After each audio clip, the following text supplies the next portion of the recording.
Hey guys, Vinay this side. कैसे हैं आप लोग। तो आज की जो वीडियो होने वाली है आपकी होने वाली है बॉर्डर के जितने भी आज की शिफ्ट हुई है, फर्स्ट सेकंड थर्ड जितने भी शिफ्टें थी, सारा रिव्यू मैं आप लोगों के लिए करूंगा। पूरा रिव्यू आप लोगों के लिए लिख रखा है हमने यहाँ पर, ठीक है। कैसे कैसे क्वेश्चन आए, क्या क्या चीज़ें आपको पढ़नी चाहिए डीएसएसबी के लिए। अभी कल भी बॉर्डर का एग्ज़ाम है, परसों भी एग्ज़ाम है, उससे आगे भी एग्ज़ाम है। अभी मैट्रिन की भी डेट आ गई है, जुलाई में पेपर है। एएसपी की भी डेट आ गई है। तो आपको क्या क्या पढ़ना चाहिए मैं आपको गाइड कर देता हूँ सारा। तो चलिए पहले स्टार्ट करते हैं हम लोग कि किस किस टाइप के क्वेश्चन आ रखे थे पेपर में, ठीक है। तो थोड़ा सा मैं आपको बता देता हूँ। देखो, जीके में ना आपको हिस्ट्री पढ़ के जानी है, क्या है, एंशियंट पढ़ के जाना है, प्लस में मिडिवल पढ़ के जाना है। और पॉलिटी में आपके 4-5 क्वेश्चन आ रहे हैं, करंट से भी 4-5 क्वेश्चन आ रहे हैं। ये सारी चीज़ें मैं आपको डिटेल में बताऊंगा, एक एक करके चीज़ों को देखते हैं, ठीक है। तो पहले तो मैं आपको बताता हूँ, मिक्स करके बता रहा हूँ जितनी भी सारी शिफ्टें हुई हैं कि क्या क्या आया है, ठीक है। देखो, जीके जीएस से चालू करते हैं। आर्टिकल से भर भर के क्वेश्चन है। पॉलिटी बहुत अच्छी आ रही है। पॉलिटी में आर्टिकल से भर भर के क्वेश्चन आ रहे हैं। 4 से 5 क्वेश्चन है पॉलिटी बेस पे। तो आर्टिकल 20-21 जो है वो पूछे गए थे। फिर आर्टिकल 12 पूछा गया। आर्टिकल 112 एक शिफ्ट में पूछा गया है। उसके बाद आर्टिकल 61 एक में पूछा गया है। आर्टिकल 54 प्रेसिडेंट के बारे में पूछा गया है। आर्टिकल 169 पूछा गया है। इसके बाद आपके आर्टिकल, ये सारे आर्टिकल से रिलेटेड क्वेश्चन आए हैं। और मैं आपको बता देता हूँ, जैसे कि फेस्टिवल से रिलेटेड बहुत क्वेश्चन आ रहे हैं। फेस्टिवल्स, फेयर, लैंग्वेजेस, पूजा। जैसे कि क्वेश्चन आ रखा था, छठ पूजा कहाँ का है। फिर पूछा गया कि उत्तराखंड में जो लैंग्वेज है, कौन सी लैंग्वेज बोली जाती है उत्तराखंड में। फिर मुगल डायनेस्टी किसने फाउंड करी है, वो क्वेश्चन था आपका हिस्ट्री से। गुजरात में कौन सा फेस्टिवल मनाया जाता है, ठीक है। और बाबर और कुछ लड़ाई का पूछ रखा था आपका। फिर ये पूछा गया था, चिराग शेट्टी को कौन सा अवार्ड मिला गया। ये आपके करंट अफेयर से क्वेश्चन थे। पीएम ने जो योजना बनाई है, कल्याण अन्न योजना, ठीक है, उसके बारे में पूछा गया था। योजना से भी क्वेश्चन है आपका। सेंसस 2011 बहुत इंपॉर्टेंट है। सेंसस 2011 से क्वेश्चन है आपके, ठीक है। फिर ये सारे क्वेश्चन है आपके। फिर एक पूछा गया था कि आरबीआई जो है ना, रिजर्व बैंक ऑफ इंडिया, उससे भी 3 क्वेश्चन आ रहे हैं, ठीक है। और बैटल से भी क्वेश्चन आ रहे हैं, ये ध्यान रखना। फिर आपसे पूछा गया था, वुमेन फ्री यात्रा बस जो सेवा है, जो शक्ति स्मार्ट कार्ड कौन सी स्टेट ने लागू करा है, तो वो है कर्नाटका। फिर आपसे रेनफॉल के बारे में पूछा गया था, आम्र वर्षा के बारे में। फिर एक क्वेश्चन था हब्बा फेस्टिवल, उसके बारे में पूछा गया था। फिर आपका दूसरी शिफ्ट में भी, मतलब पहली शिफ्ट की बात कर रहा हूँ, ये दूसरी की मैंने ऑलरेडी करी। दूसरी में भी प्रेसिडेंट के बारे में, पहली में भी प्रेसिडेंट के 54 आर्टिकल से रिलेटेड पूछा गया। फिर पूछा गया गंगा डॉल्फिन डेज कब मनाया जाता है। 1527 का कोई वॉर था, वो पूछ लिया आपका, ठीक है। फिर एक क्वेश्चन बुक से पूछा गया है। बुक से क्या, story of my experiments truth, Gandhi ji द्वारा ऐसा पूछा गया था। गांधी जी की कौन सी बुक है, और ऑप्शन थे, या बुक का नाम था, या किसके द्वारा लिखा गया, मतलब ये क्वेश्चन आया था। फिर था लार्जेस्ट ट्रिब्यूटरी ऑफ इंदस कौन सी है, तो वो आपको कमेंट करके बताना है, ठीक है। चेनाब है, कोई और है। दूसरा 2011 सेंसस, यहाँ पे भी आया था। रेनफॉल से पूछा जा रहा है, वॉर से पूछा जा रहा है, मुगल डायनेस्टी से पूछा जा रहा है। पॉलिटी से 4-5 क्वेश्चन है। हिस्ट्री से एंशियंट और मिडिवल पूछा जा रहा है। करंट से 4-5 क्वेश्चन है। करंट क्या बेस्ड है, करंट 2024 की कोई नहीं आ रही, करंट सिर्फ 2023 की आ रही है। करंट में स्पोर्ट्स वगैरह आ रहा है, करंट में कोई ट्रॉफी वगैरह उनसे रिलेटेड आ रहा है, हॉकी से रिलेटेड आ रहा है, ठीक है। 2023 के आ रहे हैं ज़्यादातर, मार्च 2023 तक आ रहे हैं, ये मैंने आप लोगों को बता दिया है। पॉलिटी में कॉन्स्टिट्यूशंस से रिलेटेड, अमेंडमेंट से रिलेटेड, प्रेसिडेंट से रिलेटेड, राज्यसभा लोकसभा से रिलेटेड, फंडामेंटल राइट्स से रिलेटेड क्वेश्चन है, ठीक है। तो ये सारा मैंने आप लोगों को बता दिया। अब मैं आता हूँ रीजनिंग के ऊपर कि रीजनिंग कैसी है। मुझे नहीं पता है वीडियो कौन कहाँ तक पहुँचेगी, बट जहाँ भी पहुँचेगी उसका कुछ ना कुछ तो फ़ायदा होगा बंदे का। तो मैं आपको रीजनिंग का बता देता हूँ। रीजनिंग में क्या है मेरे भाई, सिटिंग अरेंजमेंट आ रहा है, पज़ल आ रही है, ठीक है। पूरी रीजनिंग में कोडिंग डिकोडिंग है। दो, मतलब अगर 40 नंबर की रीजनिंग है, जिसमें से रीजनिंग 2 पार्ट में है। देखो, जो आपका हर सब्जेक्ट है वो 40 नंबर का है। जैसे सबसे पहले जब पेपर खुलेगा आप लोगों के आगे, तो क्या आएगी, रीजनिंग आएगी। रीजनिंग के पहले 20 क्वेश्चन आएंगे, पार्ट 1। फिर पार्ट 2 में रीजनिंग के 20 क्वेश्चन आएंगे, ठीक है। मतलब 40 नंबर की रीजनिंग है ना, तो 20-20 का है। रीजनिंग पार्ट 1 20, फिर दूसरा जैसे आपने उसको ओके कर दिया, सबमिट कर दिया, दूसरा पार्ट खोला रीजनिंग का, उसमें 20 क्वेश्चन, 40 नंबर की रीजनिंग होगी। रीजनिंग के बाद आपका आएगा जीके। जीके में भी पार्ट 1 20 नंबर का, फिर पार्ट 2 20 नंबर का। फिर आएगी आपकी मैथ्स 20 नंबर का, 20 नंबर का। फिर आएगी इंग्लिश 20 नंबर का, 20 नंबर का। फिर आएगा हिंदी 20 नंबर का, 20 नंबर का। क्यों बोल रहा हूँ मैं इतना आप लोगों के लिए, मैं आपको ये समझा रहा हूँ कि जो बच्चों ने गलती करी, और हमेशा डीएसएसबी में यही होता है, ऐसी पैटर्न रखा जाता है 20-20 एलडीसी का भी ऐसी होगा।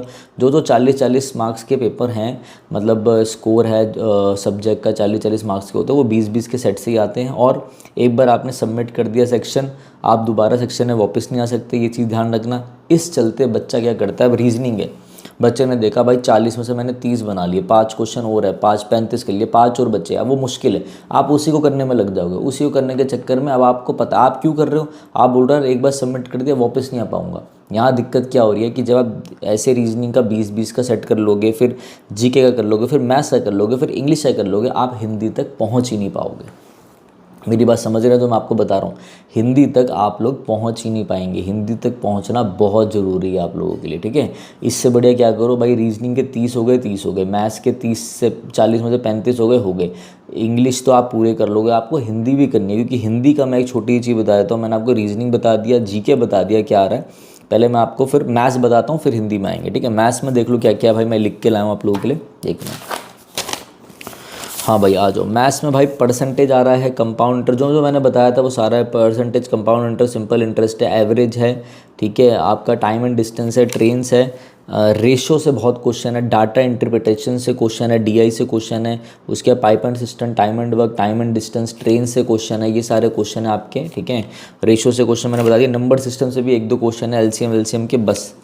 कोई ज्योमेट्री नहीं आती है इसमें, कोई ट्रिग्नोमेट्री नहीं आती है, कोई अलजेब्रा नहीं है। हाँ मेंसुरेशन से स्फेयर के क्वेश्चन है, वो भी फार्मूला बेस्ड, मेंसुरेशन से भी 2-3 क्वेश्चन है फार्मूला बेस्ड। बाकी आप एरिथमेटिक स्ट्रॉन्ग करके जाओ, सारा काम बन जाएगा। रुकना मत पेपर में, जो नहीं आए वो से छोड़ दो, आगे बढ़ो, ठीक है। वो भी मैं आपको भी टेक्निक बताऊंगा क्या करना। तो आपका क्या क्या हो गया, जीके हो गई, रीजनिंग हो गई, मैथ्स हो गई। अब आ जाओ किस में, इंग्लिश में। इंग्लिश हमारा सब्जेक्ट है, तो मैं आपको उसमें से गाइड कर देता हूँ। जो हमारी इंग्लिश की सीरीज़ चल रही है पूरी की पूरी, जो प्रीवियस ईयर करा रहे हैं वो देख सकते हो आप। इंग्लिश में जो आपको फोकस करके जाना मेन चैप्टर में, वो करके जाना आपको आर्टिकल में।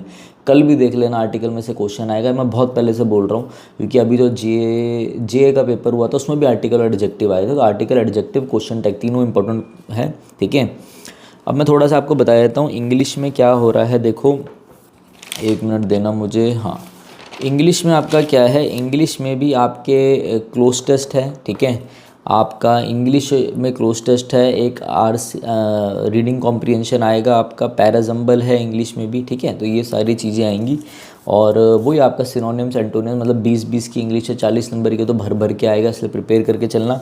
अब आ जाता हूँ मैं किस में, हिंदी में। हिंदी में आपका क्या है, हिंदी में भी आपका एक क्लोज टेस्ट है, एक कॉम्प्रिहेंशन आएगा आपका। बच्चे बता रहे थे 10 नंबर का कॉम्प्रिहेंशन है, मतलब पैसेज है उसके 10 क्वेश्चन थे। तो और जो हिंदी है, सॉरी हिंदी बहुत आसान है।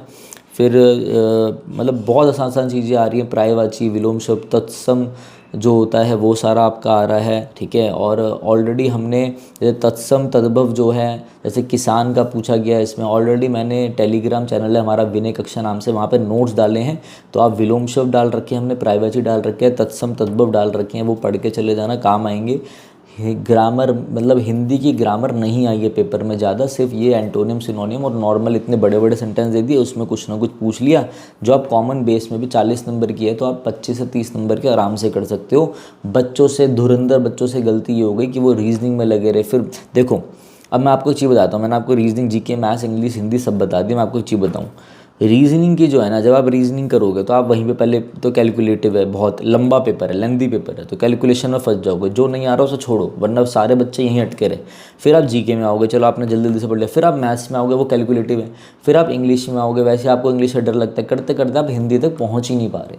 मतलब बच्चों ने मुझे बताया कि मैं बस मेरे 10 मिनट रह गए थे और मैं हिंदी के सिर्फ 10 क्वेश्चन कर पाया था, 10 से 12 क्वेश्चन, बाकी पढ़ ही नहीं पाया, वरना तो मैं बहुत अच्छा कर लेता।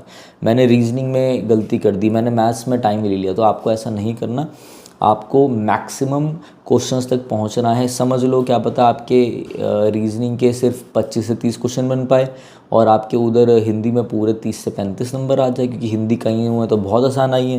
तो ये हमारा रिव्यू था, अच्छा लगा हो तो देख लेना। जाते जाते कई बच्चे बार बार पूछ रहे थे कि सर इंग्लिश का क्या करें, तो देखो इंग्लिश की जो 150 ग्रामर रूल्स की मैराथन है, ये वाली आप ये देख सकते हो।